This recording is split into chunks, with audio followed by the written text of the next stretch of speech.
Ертеде жалғыз басты бір бай өмір сүріпті. Оның туысқаны да, баласы да жинаған мал-мүлкі мен ақшасы еді. Соларды ол баладай мәпелеп күтетін. Бір күні ол жалшысының көңілді күлкісін естіп, оның үйін айналшықтап тыңдайды. Бірақ мардымды ештеңе ести алмайды. Ол ертесіне жалшыны түннің ортасына дейін босатпай, оны сынап әбден жұмысқа салды. Бірақ кешегі күлкі тағы қайталанады. Дегбірі қашып шыдамсызданған бай енді мынау менің қазынамнан ұрлап жүр, сол үшін үйіне барып мәз болып жатыр деген жаман ойға кетті.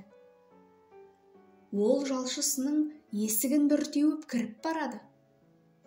Сөйтсе, жалшысы екі баласын арқасына мінгізіп алып, өзі ат болып ойнап жүр екен. Ақымақ, бүгін қиралаңдап, дұрыс жұмыс істемедің. Түнімен мына мұрынбоқтарыңды ойнатамын деп шаршайды екенсің ғой, деп қатты ақырады. Қожайын, осы екі балапанымды көргенде шаршау, уайым дегенді ұмытып, тыңайып сергіп қалам, деп байыпты қалпынан жазбай жауап берді малайы. Нағыз ақымақ екен өзі, деп үйден атып шыққан бай енді мен кеш кіріп қалдым бекен. Ол ұрлаған ақшасын тығып үлгерді де, маған сыр бермей отыр сұмпайы, деп күдігінен арыла алмай-ақ қойды. Екінші күні жалшы таң атқанша жұмыс жасады. Бірақ ол еш реніш білдірмей үйіне қайтты. Бай соңынан бұқпандайлап барып тағы тыңдады. Құлағына шықырлаған ақша мен сылдырлаған күміс теңгені жалшысы санап жатқандай естіліп кетті. Ол тағы да есікті бір теуіп кіріп барады.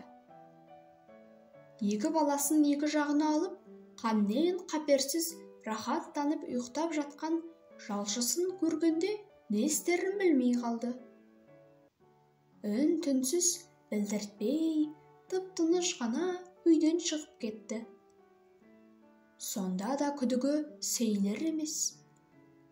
Ертесіне жалшысының көңілді, сергек қалпы байға өзін мазақ қылып тұрғандай көрініп кетті. Бай ақыры, менің қазынамнан біраз қаражат жоғалды. Соны сенен басқа ешкім алған жоқ. Себебі сен үнемі көңілді жүресің. Тыққан ақшаң болған соң, көңілің тоқ болып жүр дейді. Сонда жалшысы былай дейді. Қожайын, жағдайың сорлы құлдан да жаман-ау. Күнде кешкі үйімді торауылдайсың. Менің байлығым екі балам, жан-жарым және денсаулығым мен қара күшім.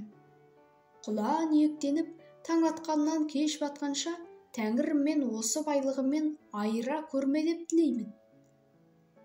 Сондықтан мен өте бақыттымын және өте көңілдімін, деп жауап берді. Не дерін білмеген бай үн-түнсіз қалды. Япырмай, шынында да мына қарақұл бақытты. Мен сияқты қызғанатын байлығы да жоқ. Байлық маған бақытсыздық үшін біткен бе? Басым ауырып кетті.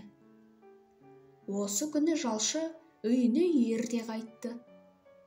Оның сыртынан қарап тұрған бай алдынан жүгіріп шыққан екі баласына қызыға қарап қалды.